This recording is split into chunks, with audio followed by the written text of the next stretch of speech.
שלום רב לכם.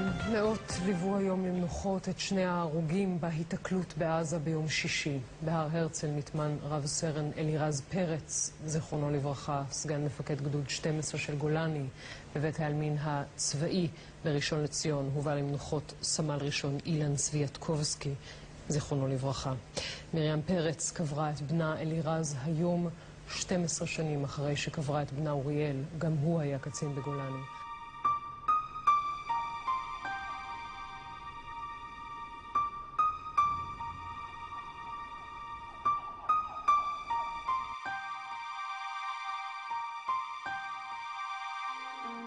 צריך לתת הכל, גם עכשיו וגם בעבר. אם אתה אוהב, אז אתה אוהב עד הסוף. אם אתה חבר, אתה חבר עד הסוף. ואם אתה בצבא בקרבי, אז אתה עד הסוף שם, ונותן את הכל. גם אם כל אלו באים לחשבונך האישי. זה מה שנקרא במילים גבוהות, ולא יודע אם אתה תאהב את זה, מסירות נפש. וזה בא לומר שאתה נותן מהגוף שלך, מהכוח שלך, מהכסף שלך, מהלב שלך, למען מישהו או משהו אחר שהוא לא אתה. והמיוחד ביותר, זה שאתה לא עושה את זה מדי פעם, אלא כל הזמן, מדי יום ביומו, דקה דקה. Puts his life on the line to patrol and protect the borders of Israel. Those young soldiers that we heard from in Israel and the soldiers that are with us here tonight represent, as Prime Minister Netanyahu said so well, the Jewish capacity to defend ourselves. Sadly, that capacity comes at a very high price, and never more so than when it includes the life of a precious young soldier. Tonight we are deeply honored to have with us the remarkable mother of not one, but two such young soldiers. Ladies and gentlemen, Miriam peretz.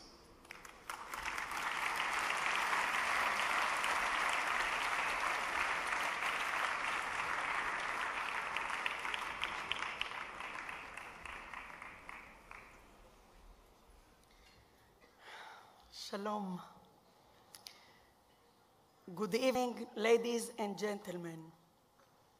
I come here tonight to share with you a personal story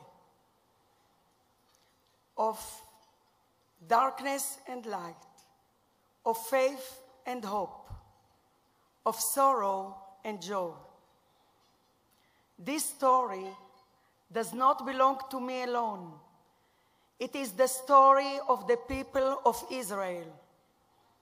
My husband, Eliezer, and I were blessed with 6 beautiful children. Our sons, Uriel, Eliraz, Avichai, and Eliasaph, all became officers in Sayeret Golani. And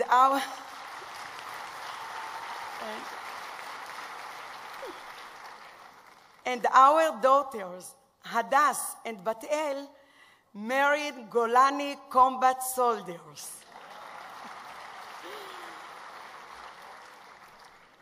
A year ago, on the eve of Passover, 3 angels knocked in my door. No, they didn't bring with them the prophet Eliyahu. Rather, they were the bearers of terrible news. My second son, Eliraz, 32 years old, and a deputy commander of Golani, Battalion 12, was killed fighting terrorists in the Gaza Strip. As soon as I saw who was outside my home, I slammed the door and I shut the blinds so that no one could enter. When they finally did come in, I grabbed their hands and begged them, "Don't say a word. Don't deliver the news. Just let me have my son for one more minute." This is a mistake, I explained, for I had already paid the ultimate price for our country's survival a dozen years ago. Uriel, my beloved firstborn, a lieutenant in Sayeret Golani, was killed in the battle in Lebanon at the tender age of 22. And as if that was not enough, my dear husband Eliezer, unable to bear the loss, died 5 years ago of a broken heart. And so, it was Erev Pesach. We were gathered for the Seder without Eliezer, without Uriel, and now without Eliraz. We cried as we read from the Haggadah, Bechol dor vador omdim alenu lechalotenu. In every generation, they rise up to destroy us. In Uriel's generation, it was Hezbollah. In Eliraz's was Hamas. Every generation has its enemies, and every generation has its heroes. Uriel and Eliraz were as close in life as they are now in death. They were both sensitive, modest, and observant. They were content with life and thankful to God for what they had.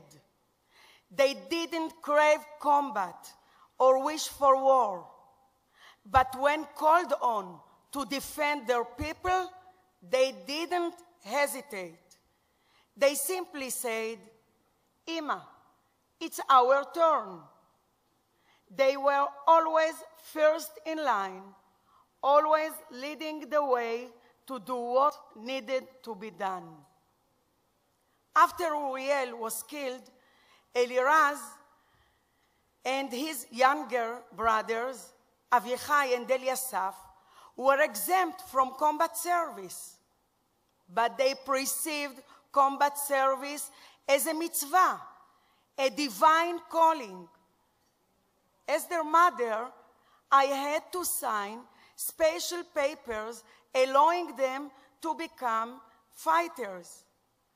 I signed with fear and a trembling hand, but I was grateful for the privilege of being able to do my part to support the Jewish homeland.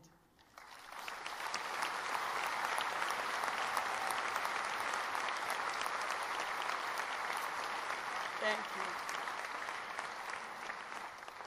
you. You see, unlike my sons, I was not lucky enough to have been born in Israel. I was born in Morocco. In 1964, in the dead of night, the Jewish Agency gathered us from the alleys of the Jewish ghetto and transported us to a place whose name we only dare to whisper, Eretz Israel. I remember arriving in Haifa and my father kneeling down and kissing the ground as he said the Shechianu. This scene echoed in my mind each time as I watched my son's coffin bin lowered into ground at Mount Herzl.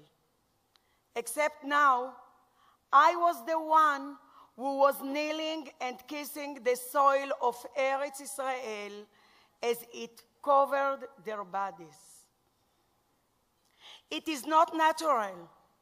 It's not right. It's not fair for a mother to have to bury two of her sons. A mother should have to decide which son to hug first, not which grave to visit first. That of my firstborn gone so many years, or that of my younger son, whose grave is still so fresh. These are not choices a mother should be forced to make. Yet, though death has dealt me more than one painful blow, I want you to know that I do not despair. In Morocco, I had to walk with my head always bent and fair. In Eretz Israel, I stand tall, proud, and unafraid.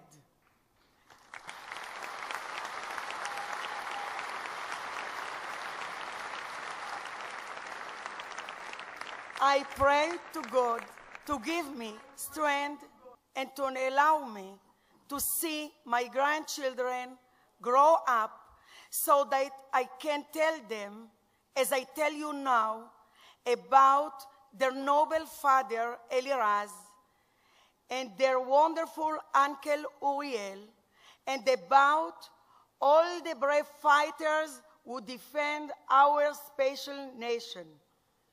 Tonight, my dear friends, I am here to tell you that no matter how hard the road ahead, our soldiers and our people do not fear the journey. In the names of my fallen sons, I pledge you that Am Israel Chai, the people